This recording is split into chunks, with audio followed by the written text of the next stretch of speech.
राम, दुनिया की नजर की मुझे कोई परवाह नहीं।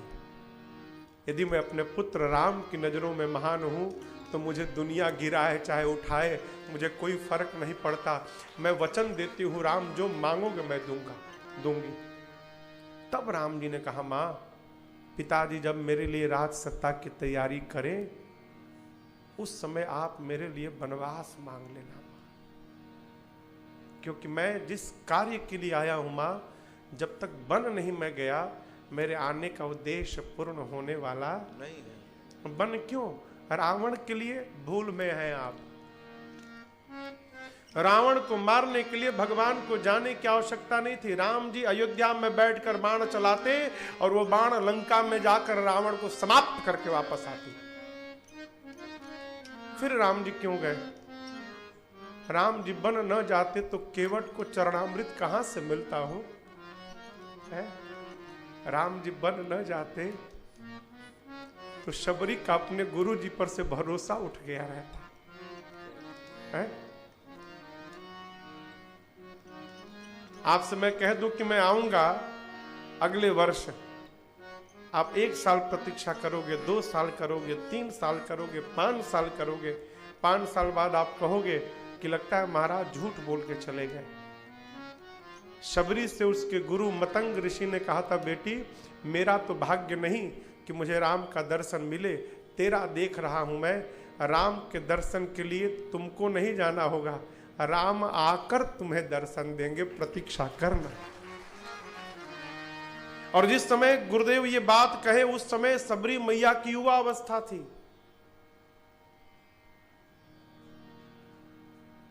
कौन सी अवस्था थी? और जब राम पहुंचे तो सबरी मैया की वृद्धावस्था थी। युग बीत गया हो, साल पे साल बीतते गए, लेकिन शबरी मैया ने एक बार नहीं सोचा कि लगता है मेरे गुरुजी ने झूठ कह दिया। यदि राम न जाते तो शबरी का विश्वास टूट गया रहता गुरुजी से। किसी ने कहा कि सालों से तो प्रतीक्षा करती हो, अब तक तो नहीं आए, छोड़ो आस, आने वाले नहीं है राम। कहती है शबरी, अरे किस लिए आस छोड़े, कभी ना कभी क्षण विरह के मिलन में बदल जाएंगे, नाथ कब तक रहेंगे, कड़े एक दिन देख कर प्रेम आंसू पिघल जाएंगे, किस लिए आस छोड़े कभी ना कभी। शबरी का गुरु वचन पर जो विश्वास था, उस विश्वास को बचाने के लिए राम का बन जाना अति आवश्यक था। इसलिए मेरी मां पर कोई दोष आरोपण मत करिएगा। राम जी के लिए जितना बड़ा त्याग मेरी मां कैकेयी ने दिया हो, उतना बड़ा त्याग इस संसार में किसी ने नहीं दिया राम जी के लिए। मां कैकेयी सर्वदा महान थी। आप कथा सब जानते हैं। मंथरा सहयोग में आई और मां ने महाराज से 2 वरदान मांगे, राम के स्थान पर अपने पुत्र भरत के लिए राज सत्ता और राम जी के लिए 14 वर्ष का वनवास।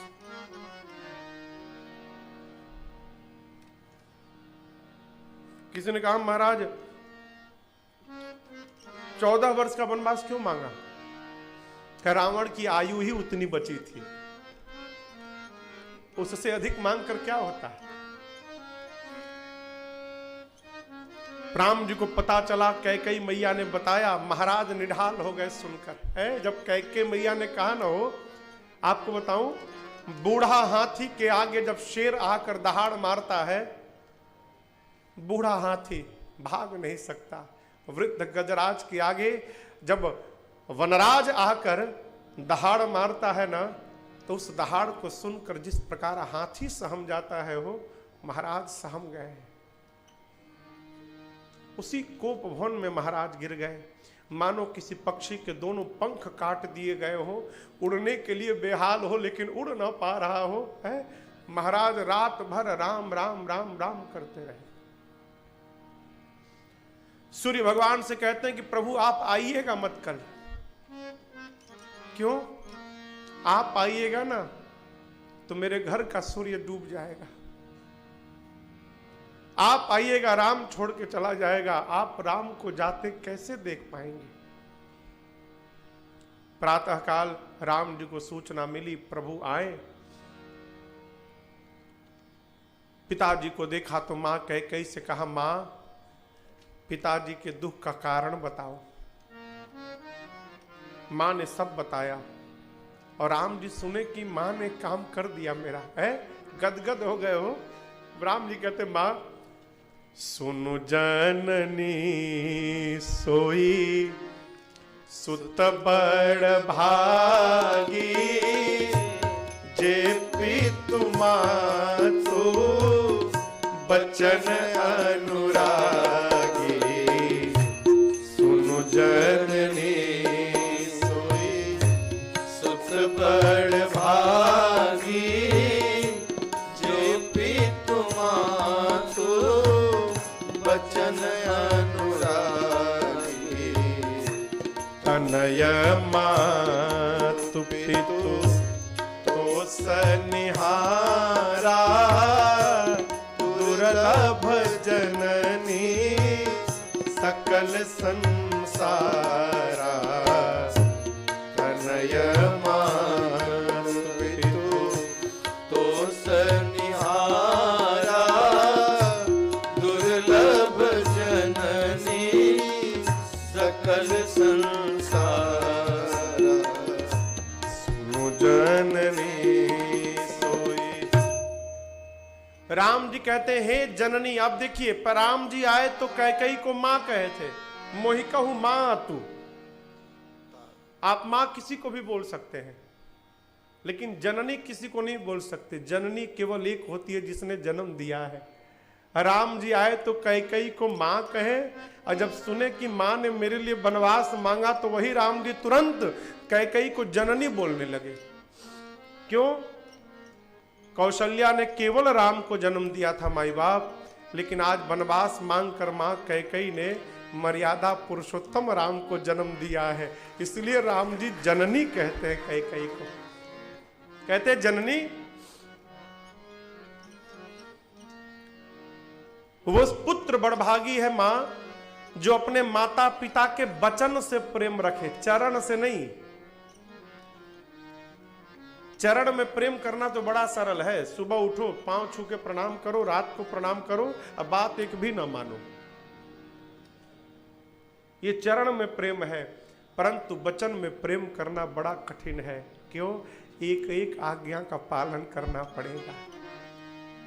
और राम जी कहते हैं, मां जो अपने माता पिता के वचन से प्रेम करे वो पुत्र बड़भागी है। मां जो पुत्र अपने व्यवहार से अपने माता पिता को संतुष्ट कर दे, मां वो पुत्र संसार में दुर्लभ पुत्र है। ये दोनों सौभाग्य इस राम को प्राप्त हुआ। आज मेरे से अधिक प्रसन्न और बड़भागी कौन होगा? मेरा प्यारा छोटा भाई भरत राजा बनेगा। मां इतनी सी बात के लिए पिताजी को इतना कष्ट, कहीं मेरे से कोई अपराध तो नहीं हो गया? मां कही, राम तुम्हारे भीतर अपराध करने की पात्रता ही नहीं है, तुम अपराध जोग नहीं ताता। मैं तो यही कहूंगी लाला, इस वृद्धावस्था में तुम्हारे पिता के कीर्ति को कलंक न लगे। ज्येष्ठ पुत्र हो लाला, वही उपाय करो। राम जी पिताजी को संभाले, कहे पिताजी कुछ दिनों की बात है, मैं गया 14 वर्ष बिता के यूं आया, आप रुकिए मैं मां से विदा मांगने जाता हूं। गए, कौशल्या मैया को राम जी बताए। क्या बताए? ये नहीं कहा कि पिताजी ने मुझे जंगल में भेज दिया।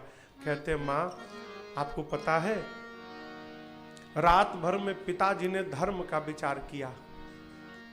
कैसे? बड़े बेटे को बड़ा राजा बनाया और छोटे बेटे को छोटा राजा बना दिया। माँ बोली समझी नहीं मैं। राम जी बोले माँ अच्छा ये बताओ, जंगल बड़ा कि अयोध्या बड़ी? माँ ने कहा जंगल बड़ा। तो राम जी कहे जंगल बड़ा है ना, तो पिताजी ने बड़े बेटे को जंगल का राजा बनाया और अयोध्या छोटी है तो उसको भरत का राजा बना दिया। पिताजी ने मुझे वन का राज्य दिया है माँ। राम जी के ये मीठे शब्द मां के हृदय में बाण की समान चुभ गए। सुमंत जी के पुत्र थे, उन्होंने पूरी बात बताई, कैकेयी जी ने ऐसा ऐसा मांगा वर। कौशल्या मैया ने कहा राम देखो, एक पुत्र के लिए सबसे बड़ा धर्म है पिता की आज्ञा का पालन करना। लेकिन मैं तुमसे एक बात कहना चाहती हूं राम, यदि केवल तुम्हारे पिताजी ने तुमको जाने के लिए कहा है तो मैं मां हूं, मां का अधिकार पिता से अधिक होता है। मैं कहती हूं मेरा राम बन नहीं जाएगा। लेकिन राम, तुम्हारे पिताजी के साथ तुम्हारी मां कैकेयी ने भी यदि बन जाने के लिए कहा है ना, तो लाला रुकना मत, अवश्य बन जाना। मां की बात मानकर बन जाओगे ना, वो बन ही तुम्हारे लिए अयोध्या जैसी हो जाएगी। अवश्य बन में जाना। सीता मैया आई, प्रभु ने बड़ा समझाया सीता मैया को कि वन बड़ा भयानक है, तुम वन के योग्य नहीं हो सीता। मां ने कहा प्रभु मैं योग्य नहीं हूं, आप वन के योग्य हैं नाथ। आपके लिए तप उचित है और मेरे लिए भोग उचित है नाथ। प्रभु एक स्त्री के साथ न माता पिता भाई बहन सास ससुर बेटा बेटी जितने संबंध हो सब हो, केवल उसका पति साथ में न होना प्रभु सबका होना न होने के जैसा होता है। जिस प्रकार प्रभु जल के बिना नदी का कोई मोल नहीं, प्राण के बिना शरीर का कोई अर्थ नहीं, उसी प्रकार प्रभु पति के बिना पत्नी का कोई अर्थ नहीं निकलता। आपके साथ वन में रहूंगी तो लगेगा महल में बैठी हूं, आपके बिना महल ही वन से अधिक भयानक होगा। राम जी ने सीता जी को चलने की अनुमति दे दी। लक्ष्मण जी दौड़ के आ गए। राम जी ने कहा भाई पिताजी दुखी हैं, भरत भी नहीं है, आप अयोध्या की राजपाट संभालना। लक्ष्मण जी कहे भैया आप तो हंस के सिर पे मंदराचल पर्वत रखना चाहते हैं, मैं तो दूध मुआ बच्चा हूं नाथ। संसार के जितने नाते हैं मैंने सभी नातों को आप में देखा है, केवल तुम ही मेरी नैया किनारा तुम ही हो, मेरी जिंदगी का सहारा तुम ही। प्रभु मैं आपको छोड़कर नाथ कुछ नहीं जानता। मोरे सबुई एक तुम स्वामी, आप ही सर्वस्व है मेरे लिए प्रभु। आप ही माई हैं, आप ही बाप हैं, आप ही भाई हैं, आप ही मित्र हैं, आप ही सखा है, आप ही मेरी दुनिया है नाथ। आपके बिना मैं अनाथ हो जाऊंगा। इस छोटे भाई पर कृपा करिए प्रभु।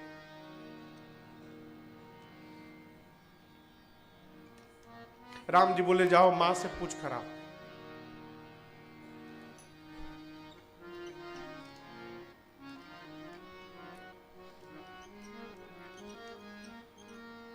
लक्ष्मण जी दौड़ कर गए मां सुमित्रा के पास। सोचे यदि पूछने अनुमति मांगने जाऊंगा, मना कर दी तो क्या होगा। मां की आज्ञा तो माननी पड़ेगी। पूछने में खतरा है, एक काम करते हैं पूछते नहीं है, बता देते हैं। केवल बताने में कोई भय नहीं है। लक्ष्मण जी गए, जाके प्रणाम किए, कहे मां भैया बन जा रहे हैं, अब भैया के साथ मैं भी जा रहा हूं सेवा करने, प्रणाम करने आया था। सीताराम बोल के चल पड़े। सुमित्रा मैया बोला इधर आओ। क्या बोले? लक्ष्मण जी बोले भैया बन जा रहे हैं। मां बोली झूठ बोल रहा है तू। सत्य में जा रहे हैं मां, झूठ बोल रहा है। सुमित्रा मैया बोली लक्ष्मण राम कभी अयोध्या का त्याग कर ही नहीं सकता। लक्ष्मण जी बोले क्या बात बोलते माँ? भैया तैयार है, जा रहे हैं माँ। माँ बोली अच्छा ये बता पूरब किधर, सूर्य किधर निकलते हैं? हाँ सूर्य किधर निकलते हैं? जोर से बोलिए। गलत है,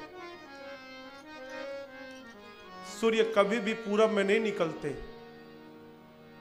फिर महाराज सूर्य जिधर निकलते हैं उसको पूरब कहा जाता है। पूर्व से सूर्य नहीं है, सूर्य से पूर्व है। सूर्य निकलते हैं तो पूर्व दिशा का भान होता है, पूर्व दिशा से सूर्य का भान नहीं होता। मां कहती है अयोध्या से राम नहीं है, राम से अयोध्या है। अयोध्या में राम नहीं रहते, राम जहां रहते हैं उसको अयोध्या कहते हैं। लाला कल यदि राम जाकर वन में रहने लगेगा तो कल से वो वन ही अयोध्या कहलाएगी, और राम के बिना अयोध्या वन से भी बिहड़ हो जाएगा।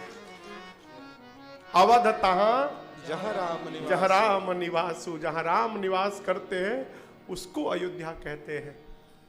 आज के बाद मैं तुम्हारी मां नहीं लक्ष्मण, आज के बाद सीता तुम्हारी मां है, राम ही तुम्हारे पिता हैं। मैं नहीं चाहती कि राम सीता की सेवा में मेरे लक्ष्मण द्वारा कोई विघ्न आ जाए। तुम याद मत करना, अपने भैया भाभी माता पिता की सेवा करना। लक्ष्मण जी सोचे कि मां ने कहा सपने में भी याद मत करना। अब सपने पर अपना कोई बस थोड़ी है कि ये सपना देखना है ये नहीं देखना है। कहीं मैं सपने में मां को देख लिया फिर तो वचन टूट जाएगा ना। लक्ष्मण जी आज निर्णय कर लिए, क्या आज के बाद 14 साल सोना ही नहीं है।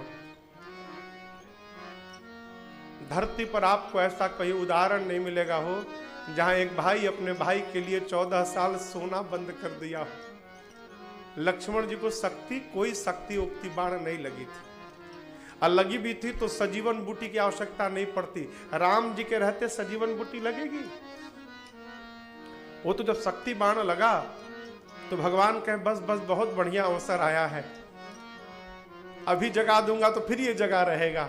एक काम करता हूं, सबको सजीवन बूटी में फंसाए रखता हूं, इसी बहाने मेरे भाई को एक रात सोने का अवसर मिल जाएगा। और भगवान ने सुला दिया, लक्ष्मण जी को विश्राम दिला दिया। लक्ष्मण जी निर्णय किया आज से सोऊंगा नहीं मैं। प्रातः काल मेरे प्रभु सजीवन साज समाज सब बनिता बंधु समेत, बंद विप्र गुरु चरण प्रभु चले। गुरु जी को प्रणाम करने के उपरांत ब्राह्मणों को बुलाकर वर्षासन दिए, याचकों को बुलाकर दान देकर संतुष्ट किया, और गौरी गणपति भगवान का स्मरण करके राम जी अयोध्या से चल पड़े।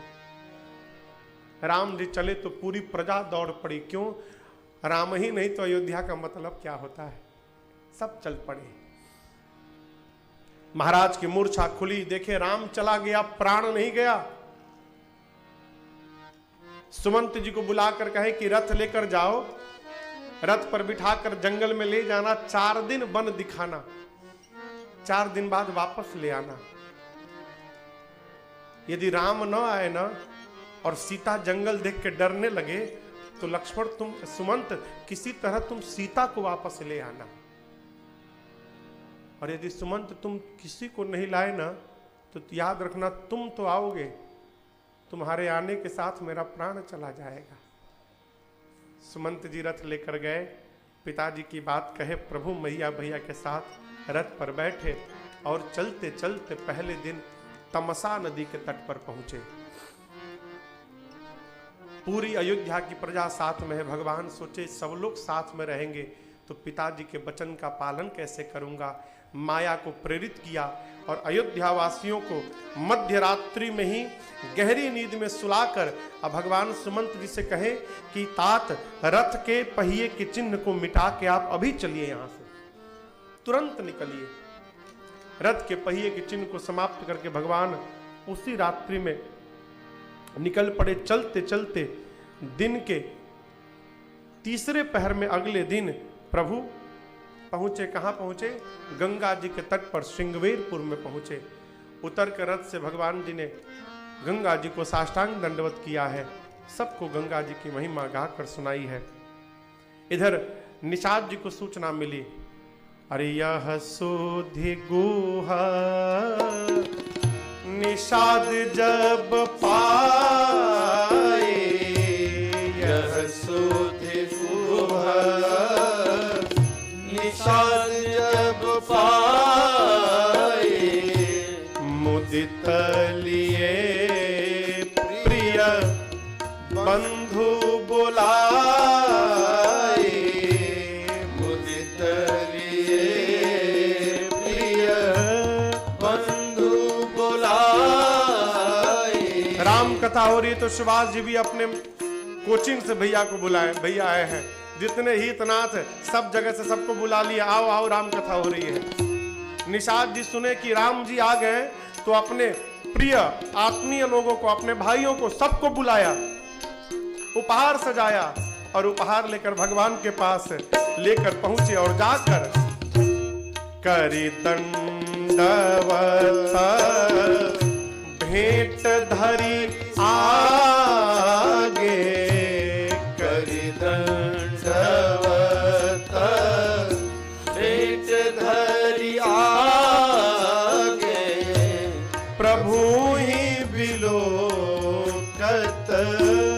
अति अनुरागे, प्रभु ही बिलोकत अति अनुराग। राम जी ने कुशलता पूछी, नाथ कुशल पद पंकज देखे, नाथ कुशल पद पंकज देखे, भयउ भाग भाजन जन लेखे, भयउ भाग भाजन जन लेखे, भयउ भाग भाजन जन लेखे, भयउ भाग भाजन जन लेखे।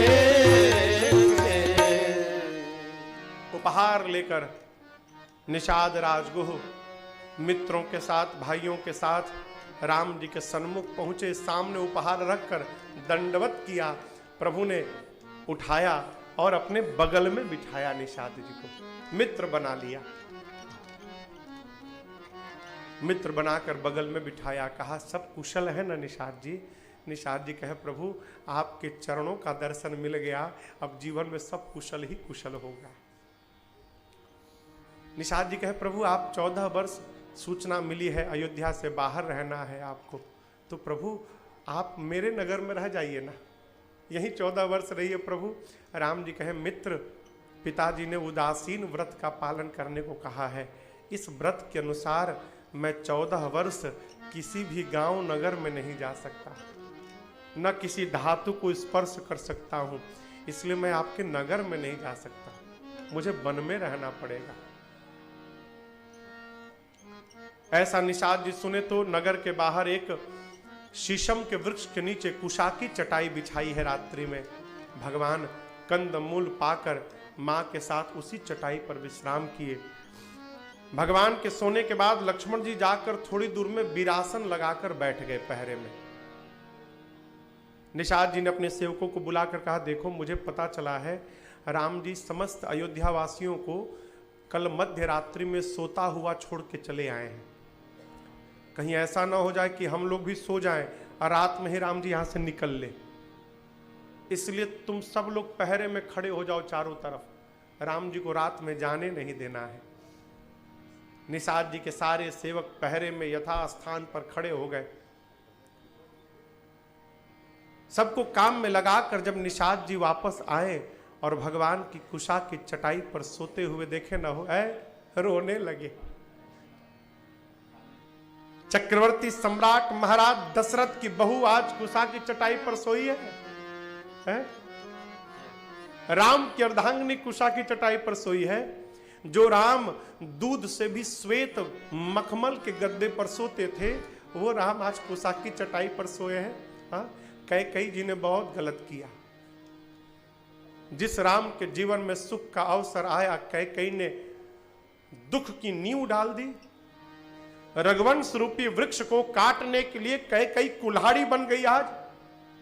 हाँ? लगे मां कैकेयी को भला बुरा कहने। एक आपसे निवेदन करूं, हाँ? आप जिसको अपना मानते हो ना, आप जिसको अपना मानते हैं, यदि उसके बारे में कोई बुरा बात कहना प्रारंभ करे ना, तो तुरंत टोकिए उसको, भाई साहब बंद करिए, मेरे सामने दोबारा कहिएगा मत आप। क्यों? आप जब बुराई सुनना प्रारंभ करेंगे ना, तो कितना भी अच्छा संबंध होगा, एक ना एक दिन अवश्य समाप्त हो जाएगा। जैसे बुराई मां कैकेयी को कोसना शुरू किए, लक्ष्मण जी कहें भाई साहब तनिक सामने आइए, मेरे इधर आइए, इधर आइए, क्यों रो रहे हैं आप? निषाद जी बोले राम जी को बड़ा कष्ट है। लक्ष्मण जी बोले जिसको कष्ट होगा उसको नींद आएगी? आपके मन में टेंशन रहता है तो आपको नींद आती है रात को? हाँ, नहीं आती ना। निषाद जी बोले नहीं आएगी। लक्ष्मण जी बोले भैया तो चकाचक सो रहे हैं। राम जी को कष्ट होता, दुख होता तो नींद आती, ये तो सो रहे हैं। और आपने कहा कि कैकेयी मैया ने दुख दे दिया। आपको पता है कौन किसको दुख देता है, कौन सुख देता है? बोले नहीं मालूम। नहीं मालूम तो क्यों बोलते हैं? पहले जानिए कि हमको दुख कौन देता है और हमको सुख कौन देता है। कोई नहीं देता। निषाद जी काहो न को सुख दुख कर दाता, निज कृत कर्म भोग सब भ्राता। हम अपने द्वारा किए हुए कर्म से सुखी होते हैं और हम अपने द्वारा ही किए हुए कर्म से दुखी हो जाते हैं। न हमको कोई सुखी कर सकता, न हमको कोई दुखी कर सकता। महाराज जी हमसे एक बात कहें, बेटा जीवन में कभी किसी को आगे मत बढ़ाना।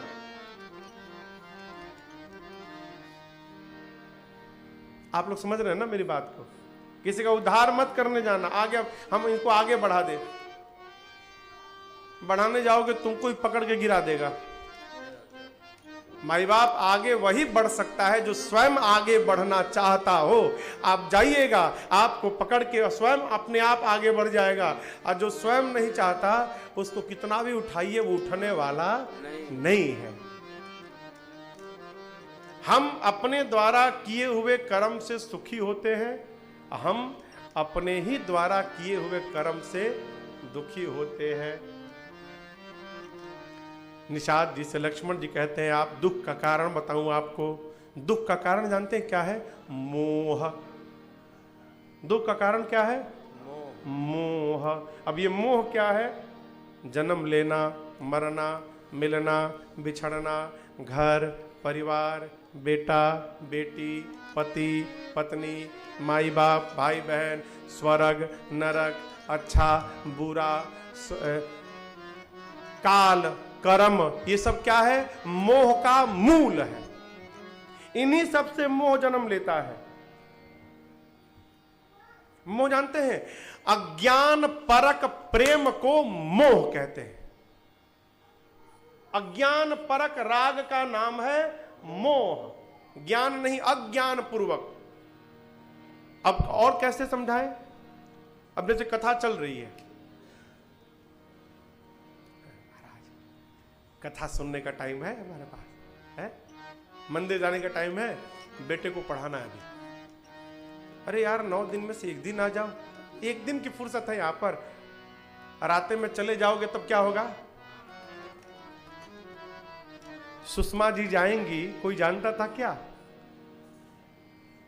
आप बताओ, सुषमा स्वराज जी चली जाएंगी, कोई जानता था? कोई नहीं जानता था। हाँ हाँ बताओ। अरे जगत में कोई न परमानेंट। सुनावे?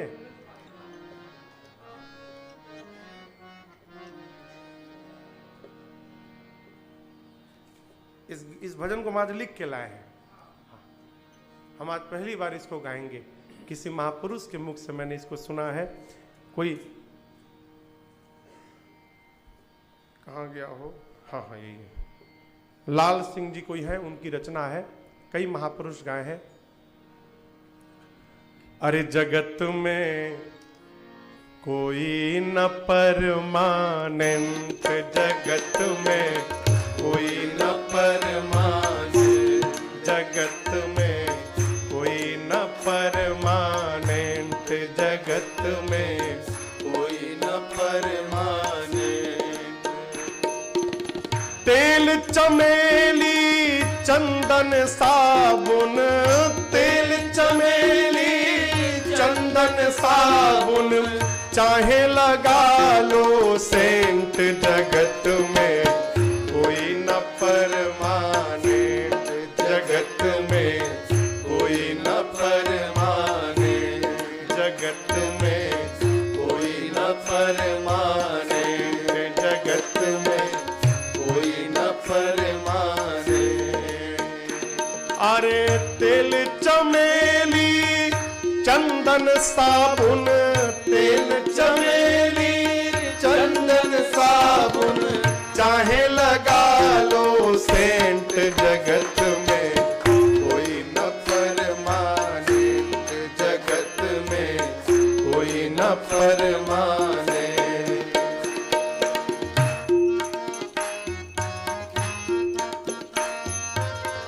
नर नारे नारे नारे, हम प्रभु का राखो, चाहे धोती पहनो या पैंट, जगत में कोई न परमानेंट, जगत में कोई न परमानेंट।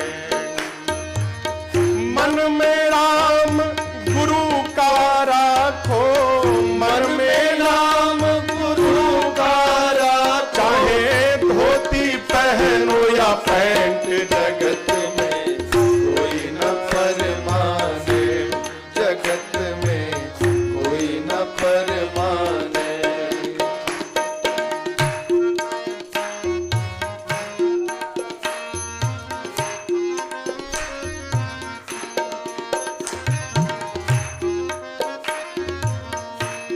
कोई भी हो, राष्ट्रपति या जर्नल कर्नल, चाहे हो लेफ्टिनेंट रे प्यारे, चाहे हो लेफ्टिनेंट, राष्ट्रपति या जर्नल कर्नल, चाहे हो लेफ्टिनेंट रे प्यारे, चाहे हो लेफ्टिनेंट, ये काल सभी को खा जाएगा, काल सभी को खा जाएगा, लेडीज हो या जेंट्स, जगत में कोई न परमानेंट, जगत में कोई न परमानेंट। काल सभी को खा जाएगा, काल सभी को खा जाएगा, लेडीज हो या जेंट्स, जगत में कोई न परमानेंट, जगत में कोई न परमानेंट।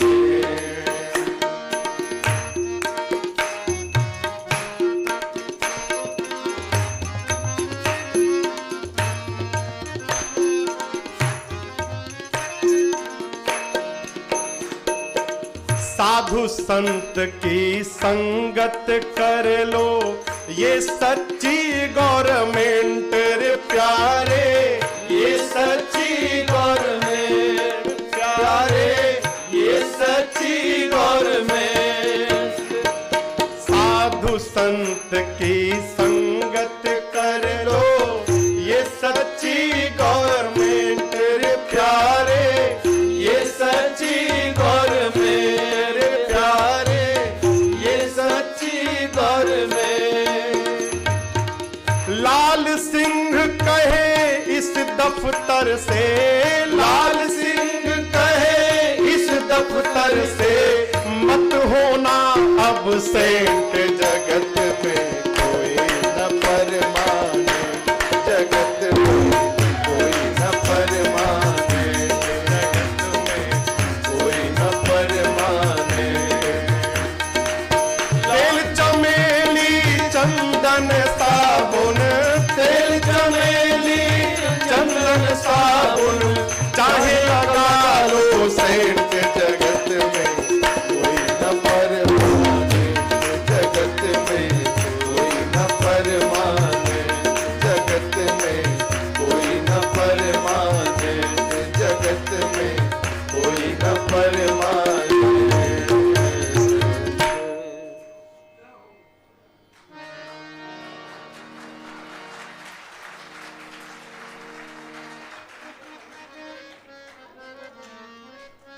लाल सिंह कहे इस दफ्तर से, अरे मत होना absent। जगत में कोई न परमाने, जगत में कोई न परमाने। भाई बाप, मोह मोह हमको दुखी कर देता है। हम नहीं रहेंगे तो कैसे बनेगा? हम ही तो बना रहे हैं। बच्चे की पढ़ाई है, हमने बढ़ाने के लिए हम विरोध नहीं करते, खूब पढ़ाई है, लेकिन दूसरे को बनाते बनाते कहीं अपने को समाप्त न कर लीजिए। है? अब तो नहीं रहे। जैन महामुनि तरुण सागर जी महाराज कहते थे, ये उनके शब्द है, मेरे नहीं है। कहते थे, बच्चों को इतना लायक मत बना दो कि बड़े होकर वो तुमको ही नालायक समझने लगे।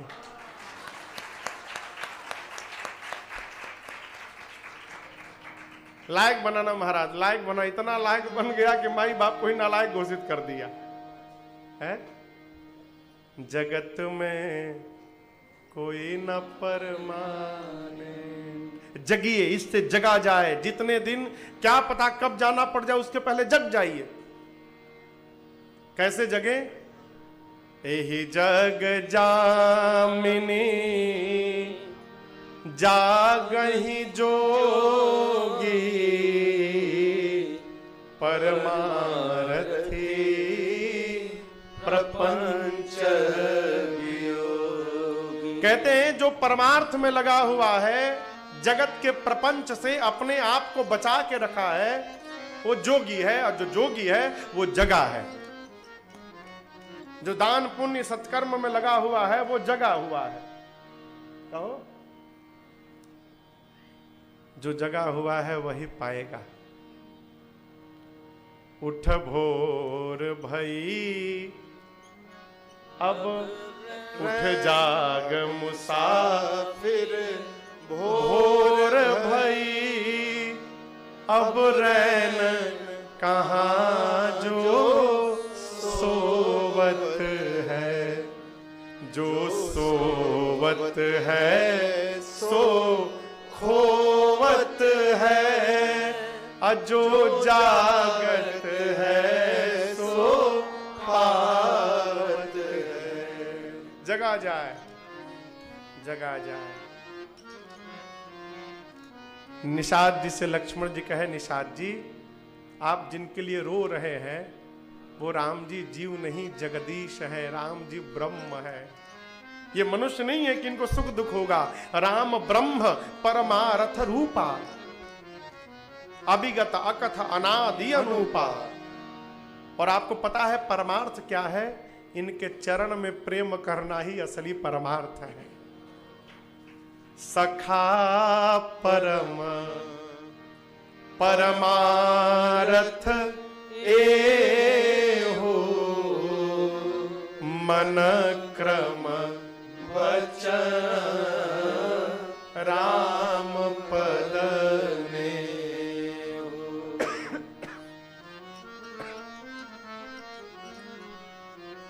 मन से, वचन से, कर्म से राम के चरणों में प्रेम करना ही निषाद जी असली परमार्थ है। समझाया निषाद जी को लक्ष्मण जी ने। रात्रि बीती, प्रातः काल भगवान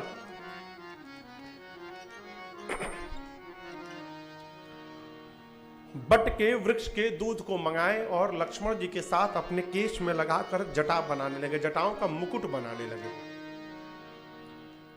सुमंत जी देखे तो रो पड़े, कहे प्रभु पिताजी ने कहा है 4 दिन वन दिखाकर वापस ले आना।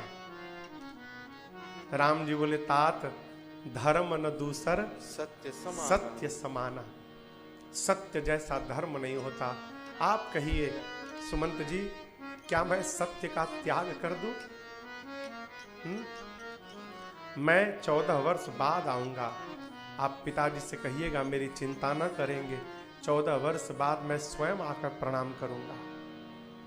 सीता जी से कहें, सीता मैया ने भी मना कर दिया, मैं प्रभु के साथ रहूंगी। बरबस प्रभु ने सुमंत जी को गंगा जी के तट विदा किया। बरबस राम सुमंत पठाए, सुरसरी तीर आप तब आए। अब सुमंत जी को विदा करके भगवान गंगा जी को पार करने के लिए गंगा जी के तट पर आए हैं। और यहां से एक बड़ी प्यारी कथा प्रारंभ होने जा रही है। किसकी कथा? हमारे केवट भैया की कथा है। ये कथा हमको बहुत प्रिय है, बहुत प्रिय है हमको। काश राघव जी ऐसा करे, हम लोग केवट के चरण के धूल के बराबर भी हो जाए।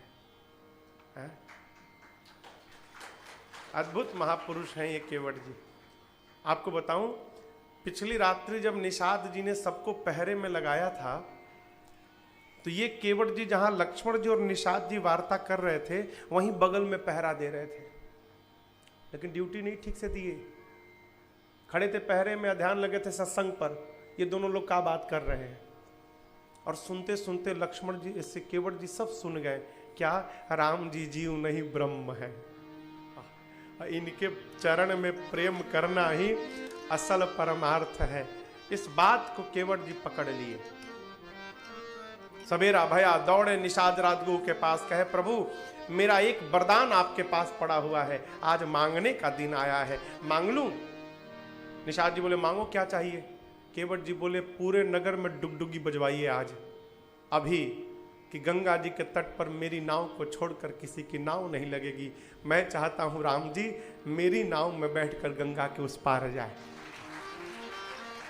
बज गई डुगडुगी, जैसे आप लोग ताली बजाए इसी तरह डुगडुगी बज गई।